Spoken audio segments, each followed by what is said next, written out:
and welcome back to the channel. Today we're going to be talking about what I think are the top 5 cheap upgrades that you can put on the Sur Ron. At under $4,000, the Sur Ron is a great value, but with that low price tag comes a lot of cheap parts. This video is going to be for anybody that already has a Sur Ron and wants some suggestions on things they might want to, throw onto it as an upgrade, or for someone that hasn't bought one yet and wants to budget out some upgrades before they pull the trigger on the bike. So I'm going to name off my top 5 upgrades right now, and if you want to, you can grab a beer and stick around for the rest of the video where I'll go into each upgrade in a little bit more detail and tell you why I think you should get it. So the first one is foot pegs. Second, new tires, front and rear. Third is to put new brake pads on. 4 is cockpit upgrades. And the last one is a bigger sprocket in the rear. I also want to say that all of these upgrades are meant for someone that rides their Sur Ron off-road. So if you're someone that has their Sur Ron as a road princess, then a lot of these upgrades probably aren't going to make sense for you, and that's okay. Next up, I'm going to talk about the foot pegs. So the foot pegs is, for me, probably one of the first things that I would recommend. And that's because the stock ones come very skinny and also very dull, and you're just not going to get a good grip on there. When foot pegs are your main point of contact with the bike when you're riding, other than the handlebars of course, it's very easy to slip off going over some technical terrain or some jumps. And if you lose your footing on a jump or some hard trails, that could very well mean a crash, and nobody wants that. So I went with some real dirt bike pegs. However, you can get ones that are specifically made for the Sur Ron. When Riley and I were shopping around to begin with, there really wasn't a whole lot of information, and we struggled to find definitive answers on what fits the Sur Ron. So we figured out that if you get a Suzuki RMZ 450 foot peg from the years 2010 to 2017, or a RMZ 250 foot peg from the years 2008 to 2018, those fit with no modifications on the Sur Ron. Now, I found some RMZ 250 pegs that are on the bike right now. They're CNC aluminum with removable cleats, and I am very pleased with them. I found them on eBay for less than $30. However, they are no longer in stock, so you'll just have to shop around and look for compatible products. Riley went a different route and got foot pegs that were made specifically for the Sur Ron, and they're stainless steel, just a single body, and he's had good luck with that too, so it's really just personal preference. So the second upgrade that I'm going to recommend to you is getting a new front and rear tire.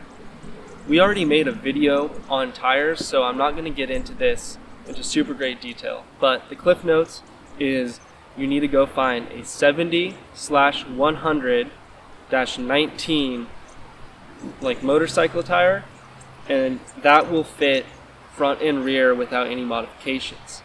I experimented going up to a larger tire on the rear, and anything larger than this size, you either had to dish your rims or hot knife the knobbies on the sides off, and I don't recommend that. And really, with the amount of power this bike has, more traction in the rear or the front would be nicer, but you really don't need that extra rolling resistance or that wider tire, in my opinion at least. So in the front, if you haven't seen our video, I go with the Shinko Cheater 524. So what's nice about this tire in particular is it's a trials compound with a motorcycle like dirt tread. So it works really well for a light dirt bike like this. On the rear, and I actually got this tire after we put out our last tire video, so we didn't talk about this at all, but this is the Kenda Trackmaster 760. It's a little bit harder of a compound than the Shinko, but it has a really nice mud tread, and I've had good luck with it. I would recommend getting this tire. It's less expensive than the one in the front, and you'll probably be pleased with the way that it performs. So the next thing that I'm going to recommend is brake pads. Once again, I have already made a video on this, but the stock brake pads are actually so bad that I would recommend buying new brake pads before you even go on your first ride. The change in stopping distance and brake feel is very substantial, and it's a pretty inexpensive upgrade. And it also does not take that long to do, so go ahead and do that. I'm running a Shimano brake pad, but if you want the details or some in-depth testing, please go check out our video on that.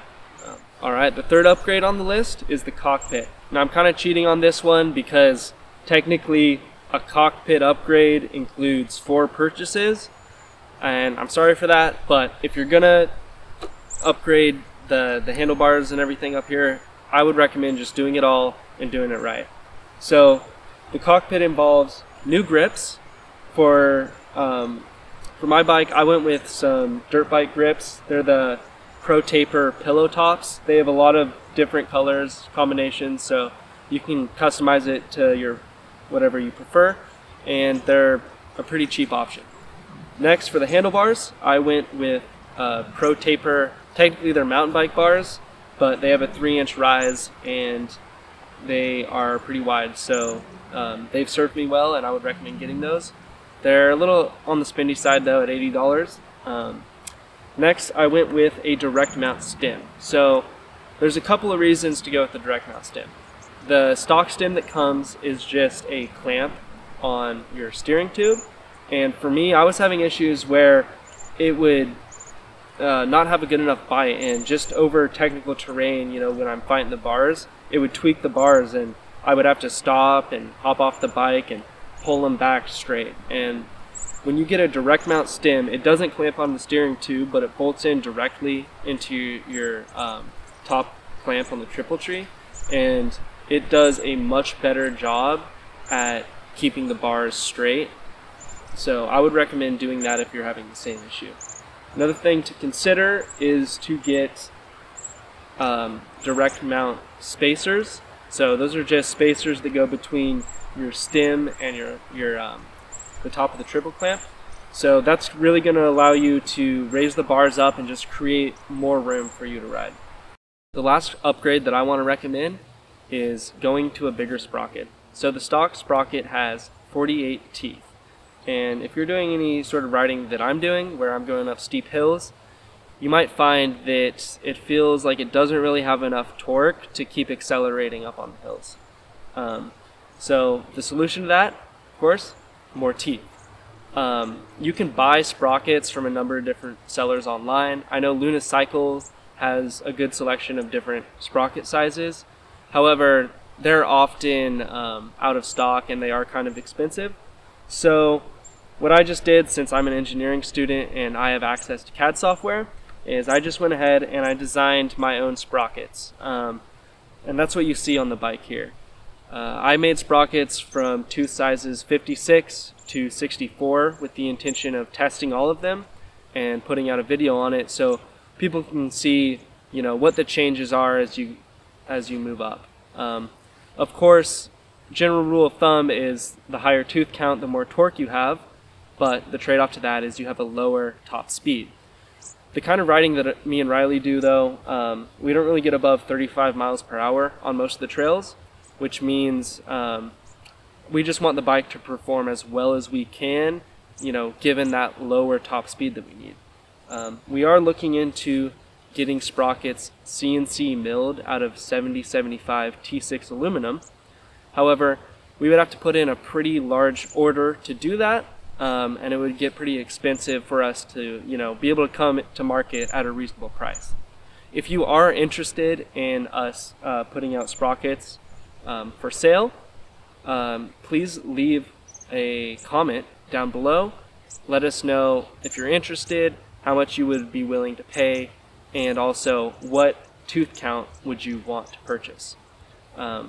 This one right here, you know, we're still in the research and development phase, so this was just CNC cut on a laser table out of 3/16 sheet steel, so it's not a super fancy one, just low cost, easy to make. But alright, thank you for watching this video. If you enjoyed this video, please like the video, and if you would like to see similar content in the future, please consider subscribing to our channel. Thank you.